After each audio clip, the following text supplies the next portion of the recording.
Ay, walang iba kundi si Miss Isabela. Ay, parang silent killer. Alam mo yun? Parang kobrekama na dala-dala niya. So, itong si Chelsea ay mapaglaro. So, good day everyone and welcome to my YouTube channel. At syempre today is a very amazing day kasi katatapos pa lamang nga ng ating Miss Universe Philippines 2025 preliminaries. Palakpakan ng bonggang-bongga. Syempre sa inyo guys, nakapapanood pa lang sa aking channel, don't forget to subscribe and don't forget to click notification bell para updated kayo sa aking next na mga hanash, okay? So anyway, today ang gagawin natin ay walang iba kung hindi ibigay ko sa inyo ang aking top 15. Yes, top 15.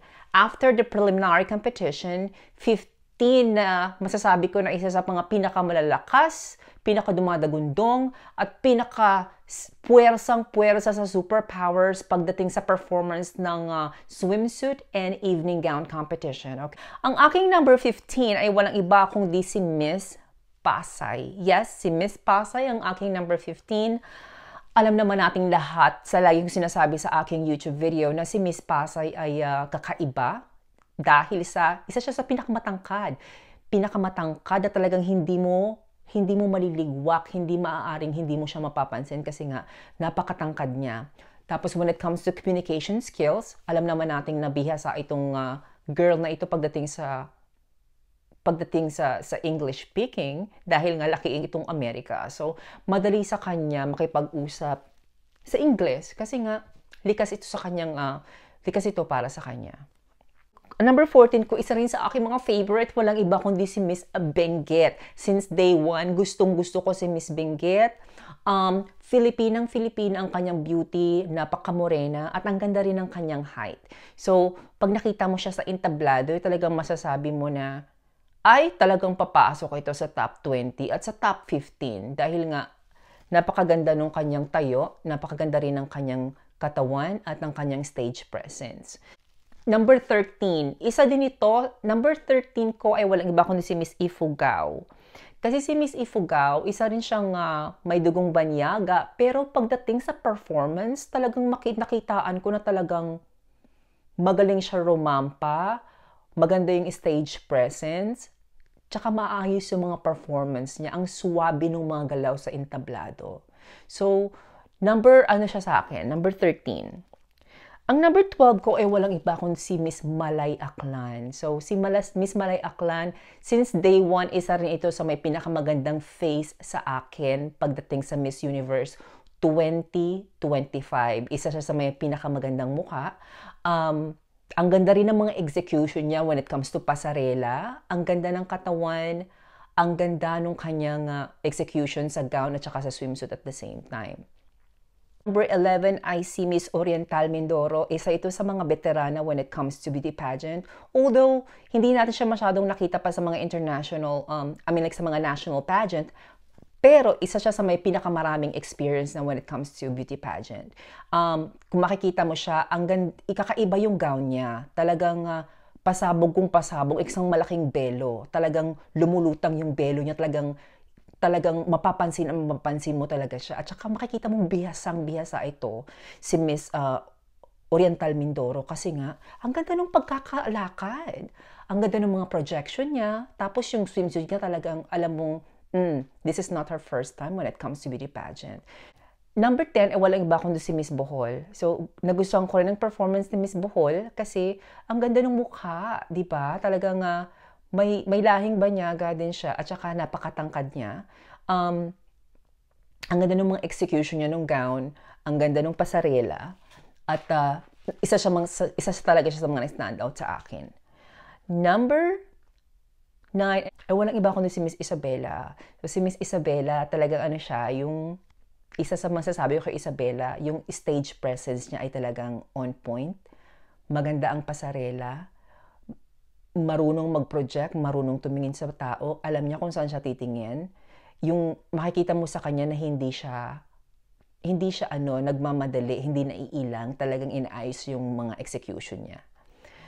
My number 8 ay walang iba kundi si Miss Iligan City. Ito si Miss Iligan City, parang silent killer. Alam mo yun, pagdating sa pageant na ito. Kasi hindi siya gaanong napag-uusapan, pero pagkatapos ng yung photoshoot sa car, sa isang brand ng car, lumutang yung ganda niya. Nakita ko, ang ganda pala talaga nitong Miss Iligan City. So, hindi ako magtataka kung si Miss Iligan City ay papasok pa nga sa top 5. Kasi iba yung ganda niya at saka yung pasarela, aral na talagang alam mong hindi syunga-syunga pagdating sa rampahan. Gusto ko yung napakalaking dilaw na parang parang kobrekama na dala-dala niya. Talagang hindi pwedeng hindi mo mapapansin kasi nga ang laki exahorada, di ba? Number 7 ko wala iba kundi si Miss Muntinlupa. Gusto ko si Muntinlupa kasi bakit hindi, di ba? Ang ganda ng gown, talagang parang yung gown niya ay parang sipa inspired.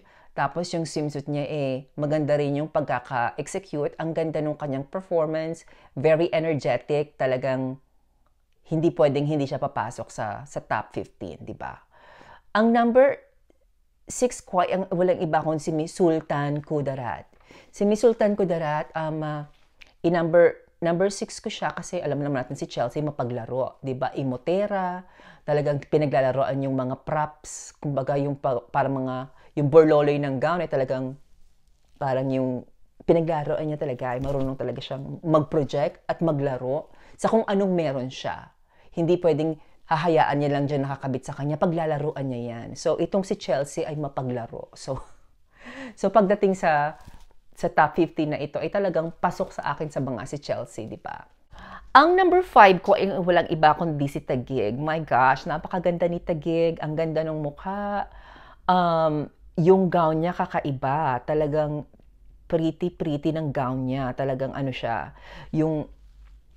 I don't know kung gawa saan yun. Para siyang parang metallic na ewan. Pero ang ganda kakaiba. Hindi siya yung walang katulad yung gown niya dun sa gabing iyon. Maganda rin yung pasarela niya at maayos ang performance. Number 4 ko ay walang iba kundi si Miss Laguna. My gosh, kung merong award for best in swimsuit that night, walang iba kundi si Miss Laguna talaga. Talagang napaka-commanding niya nung gabing iyon. Talagang yung stage presence niya ay talaga namang hindi pwedeng hindi mo papansin, di ba? Talagang siya, yung projection at nagustuhan ko yung ginawa nila sa hair niya that night. Yan yung buhok niya nung nag-Miss Laguna siya. Talagang gusto ko hanggang final sana yan na yung buhok na gawin niya.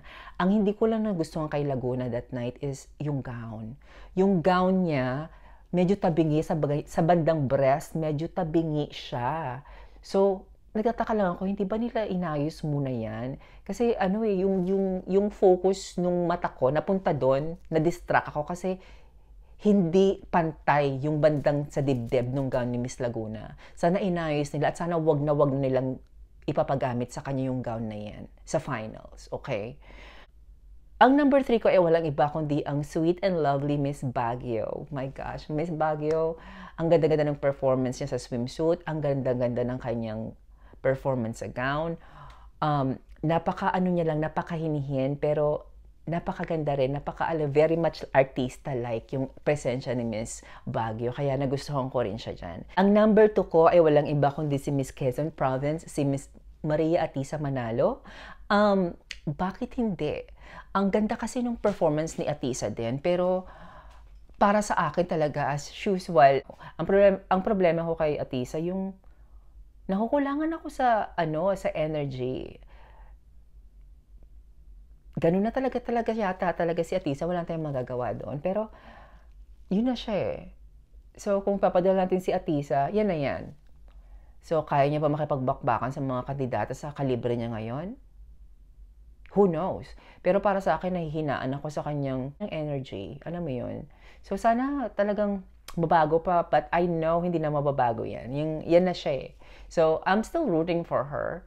But at the end of the day, I am really rooting for the girl who deserved the crown on the coronation night. At syempre ang aking number 1, walang iba kundi si Miss Siniloan Laguna na talaga namang hindi ako dinisappoint, nag-perform ng maayos, ang ganda ng gown, ang ganda ng katawan sa swimsuit, yung stage presence. At sa ngayon, after the top 20, siya yung number 1 ko kasi I know sa kanyang personality, masyado siyang maboka, masyado siyang machika. Yan ang gusto ng Miss Universe organization, yung magagamit ka nila as a spokesperson na hindi mo na kailangang pangsindihan para magsalita. siya automatic magsasalita at bubunga nga siya. Yan ang gusto ng Miss Universe organization. Hindi pwedeng palamya-alamya, kapakemi-kemi ka lang.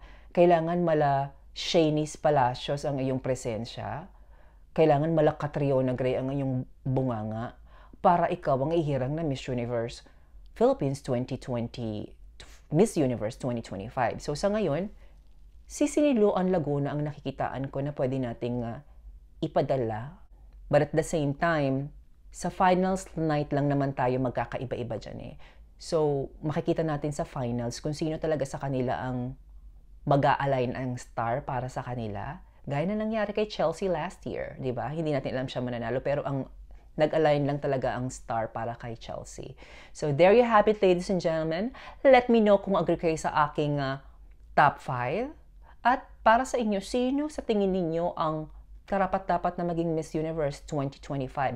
Let me know in the comment section below. At syempre, don't forget to subscribe and don't forget to click the notification bell para update kayo sa aking next na video, okay? Thank you so much, guys, for watching and have a good day. And always remember that simplicity is beauty.